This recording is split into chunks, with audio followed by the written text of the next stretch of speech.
Hello বন্ধুরা, কেমন আছেন সকলে? আশা করি সকলে ভালো আছেন। আপনাদের দোয়ায় আমিও অনেক ভালো আছি, আলহামদুলিল্লাহ। তো অবশেষে চলে আসলাম বাড়িতে, কারণ এতদিন তো জানেনই আমি 5-7 দিন থেকে চট্টগ্রাম শহরে বেড়াতে গেছিলাম। সেটার একটা ভিডিও আপনাদের সাথে শেয়ার করেছি। তো তারপরে আর আসা যাওয়ার ভিডিওগুলো আপনাদের সাথে শেয়ার করতে পারি নাই, সেটা আমি বলেছি কি সমস্যা। আজকে চলে আসলাম বাড়িতে আসার পরে আস্তে আস্তে একবারে শেষ বিকাল হয়ে গেছে। একবারে আপনাদের সাথে আজকে কোনো ভিডিও শেয়ার করতে পারি নাই। আগামীকাল থেকে আবার প্রতিদিন নিয়মিত ভিডিও আপলোড করব ইনশাআল্লাহ। তো আপনারা সবসময় আশা করি আমার পাশে থাকবেন, আমার ভিডিওগুলো নিয়মিত দেখবেন।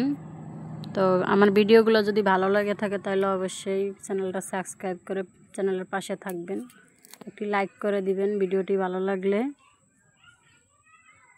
আজকে শেষ বিকালে এসেও অনেক কাজ করতে হয়েছে, যার কারণে আর কি একদমই ভিডিওগুলো করারও সুযোগ হয়ে ওঠে নাই। তো ভিডিওটা জানি অতটা ভালো হয় না, তারপরও আপনারা মনে কষ্ট না নিয়ে দেখে নেবেন ভিডিওগুলা। তো এটা হলো যে আমার সেই বড়ই গাছ, আমাদের বড়ই গাছে অনেক ফুল করেছে মাশাআল্লাহ। আপনাদের কার কার বাড়িতে এমন বড়ই গাছ আছে অবশ্যই কমেন্টে জানাবেন। আর আমাদের বড়ই গাছটার জন্য কমেন্টে অবশ্যই একবার মাশাআল্লাহ বলবেন সকলেই, কারণ আমাদের বড়ই গাছটা দেখতে মাশাআল্লাহ অনেক সুন্দর। আর এই যে এখানে আমার ভাইয়ে লাকড়ি নিয়েছিল আমাদের বাড়ির গাছ থেকে কাইটটা লাকড়ি নিয়েছিল। তো সেই লাকড়ির পাতাগুলো আমাদের জন্য রাখা গেছে। তো আমরা এই জায়গায় বুড়ায় রাখছি, এগুলা এই জায়গায় শুকাইলে তারপরে নিয়ে আর কি লাকড়ি হিসেবে ব্যবহার করবো। তাই অনেক দিন থেকে ভিডিও করা হয় না, তার জন্য পুরো বাড়িটার পিছন সাইডটা একটু ঘুরে দেখাইলাম। আর এদিকে হইতেছে এটা হলো আমাদের ঘরের পিছন সাইড। তো পিছন সাইডে মনে করেন একেবারে এই যে কাশফুল দিয়ে ভরা। এখন এই সময়টাতে খুব কাশফুল ফোটে। এটা হলো আমাদের ঘরের পিছন সাইডের ভিউ। তো বিকেল হয়ে গেছে, তার জন্য অতটা দেখতেও অতটা সুন্দর না, তারপরেও ভিডিওটা করলাম, কারণ আমার তেমন এক ভালো ভিডিও করার মতো সময় সুযোগ হয়ে ওঠে নাই। আপনাদেরকে তো আমি বারবার বলতেছি যে আমার সময় হয়ে ওঠে নাই। আমি যখন আসছি তখন একবারে শেষবেলা আসরের আজান পড়ে গেছে, যার কারণে আমার ভিডিও করার মতো সময় হয়ে ওঠে নাই। আগামীকাল থেকে ইনশাআল্লাহ আপনাদেরকে ভালো ভিডিও দিব। আপনারা সকলে পাশে থাকবেন, সবাই আমার ভিডিওগুলো দেখবেন।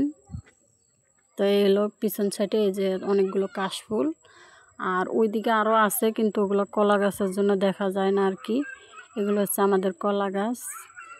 তো কলা গাছের জন্য পিছনের কাশফুলগুলো দেখা যায় না।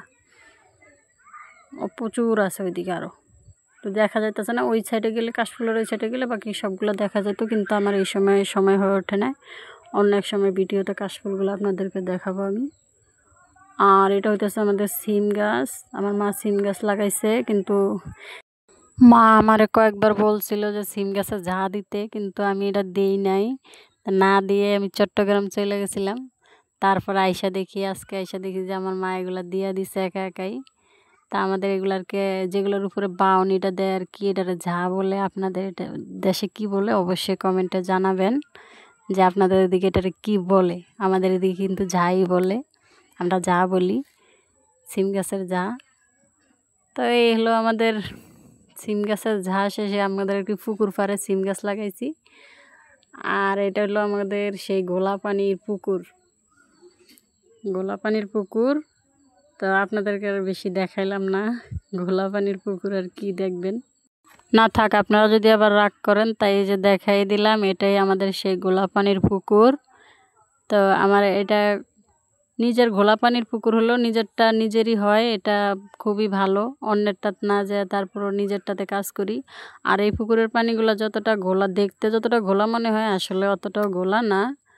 এমনিতে হাতে নিলে খুব পরিষ্কার, আমরা ব্যবহার করি, কাপড় কাচি, তারপরে এটা সেটা থালা বাসন ধুই। তো গোসল তেমন একটা করা হয় না। আমাদের অন্য একটা পুকুর আছে, ওই জায়গায় গোসল করা হয়। আর একটা পরিষ্কার পানির পুকুর আপনারা আমার ভিডিওতে দেখেন, ওইটাতে সচরাচর গোসল হয়। ওটাতে আর কি জোয়ার ঢোকে না, খালের পানি আর কি আসে না পুকুরে, তার জন্য ওই পানি পরিষ্কার থাকে। আর এটাতে হচ্ছে খালের পানি ঢোকে, জোয়ার ঢোকে, তার জন্য এটাতে পানি ঘোলা। তো এইটাই হইতাছে আমাদের গোলাপানির পুকুর।